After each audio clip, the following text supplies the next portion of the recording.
La pregunta que todos nos hacemos con un osciloscopio, ¿realmente se necesita para la vida diaria? Y yo diría que sí. Les voy a mostrar cómo, cómo se hace.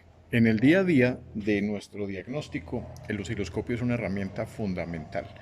Muchos le temen por, hay veces, ser complejo, otras veces complicado, otras veces con mucho cable, otras veces no tenemos el conocimiento, pero con esta explicación les voy a mostrar de que el osciloscopio en un diagnóstico previo antes de entrar el carro a reparación nos va a ser de mucha utilidad. ¿Qué es lo que vamos a hacer primero? Vamos a hacer una prueba de compresión relativa. Tenemos esta pinza amperimétrica que la vamos a colocar ya sea en positivo o en el negativo de la batería. Tenemos una sonda de presión que en este caso nos va a medir las pulsaciones del cárter cuando el motor esté funcionando, y tenemos la sincronización de la bobina número 1 para establecer, en el evento de que haya un problema, cuál es el cilindro que está con problemas. Lo primero que vamos a hacer es una prueba de compresión relativa, y ahí nos vamos a dar cuenta si las oscilaciones en el motor de arranque corresponden y están parejas a cada uno de los cilindros.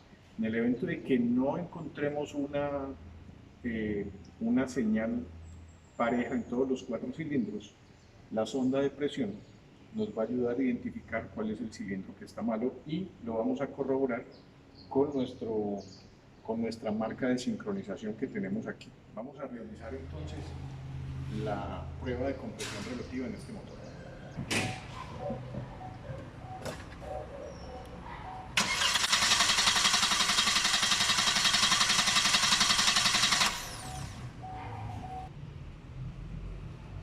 Bueno, ¿qué tenemos acá? Aquí tenemos 3 señales. Canal 1, que es el amarillo, es el que está conectado a la pinza amperimétrica. El canal 2 es el que está con nuestra señal de sincronización en la bobina número 1. Y el canal 3 es la sonda de vacío para mirar las pulsaciones del cárter, en este caso. Aquí vemos el evento de arranque y las primeras señales de chispa de la bobina número 1.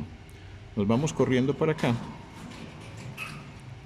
y aquí ya tenemos un evento completo, ¿sí? En donde, ¿qué es lo que vamos a revisar? Aquí lo vamos a extender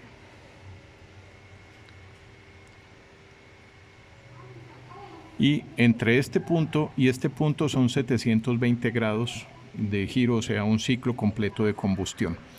Aquí observamos el evento de compresión de cada uno de los cilindros. En este caso correspondería al 1. Y aquí vemos las pulsaciones del cárter, o sea, la que se produce por la compresión de los pistones, la compresión en el cárter para cada uno de ellos. Aquí podemos mirar de que efectivamente están muy parejas. Sin embargo, vamos a colocarle aquí unos cursores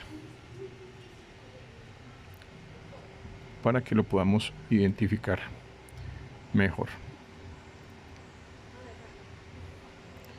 Y le colocamos este último. Esta va a ser nuestra línea 0 en la compresión. Recordemos de que la línea amarilla, el canal 1, el amarillo, es la prueba de compresión a través de las pulsaciones de la batería consumida por el motor de arranque. Y esta es la señal de sincronización del cilindro número 1, bobina número 1. Entonces, en el evento de que nuestro vehículo llegue al taller con algún problema mecánico, pérdida de potencia, consumo de aceite, alguna falla, sin embargo que el motor funcione obviamente, esta va a ser la primera prueba que vamos a colocar. La primera prueba, entonces, como les dije, es colocar una pinza amperimétrica para medir las pulsaciones de la batería, y las observamos aquí. Si una de estas pulsaciones no corresponde a esta línea o a este nivel, pues ya podemos identificar fácilmente por el orden de encendido cuál es el cilindro afectado, y lo vamos a corroborar.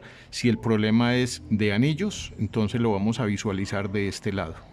¿Por qué? Porque estamos midiendo la compresión en el cárter, o el famoso blow by que llaman, ¿sí? Aquí entonces tenemos el 1, es decir, el 3, el 4, el 2 y vuelve y repite el 1 en este caso. Vamos a colocarle aquí la disposición de los cilindros y vamos a colocarle en orden de encendido. Entonces arrancamos con el 1, el 3, el 4 y el 2. Listo. Y aquí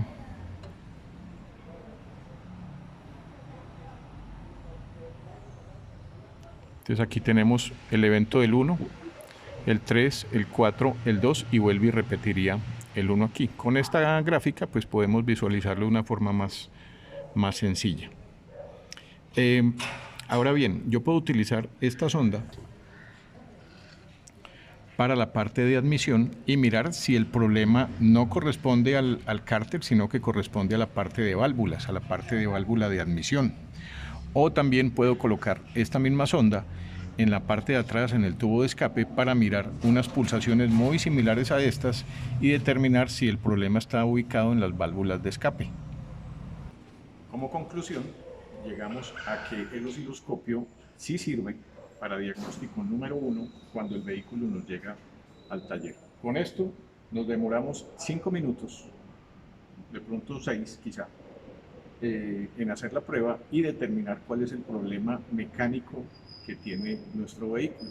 Entonces yo los invito a que utilicen el osciloscopio como herramienta número 1 cuando les llegue el vehículo a su taller.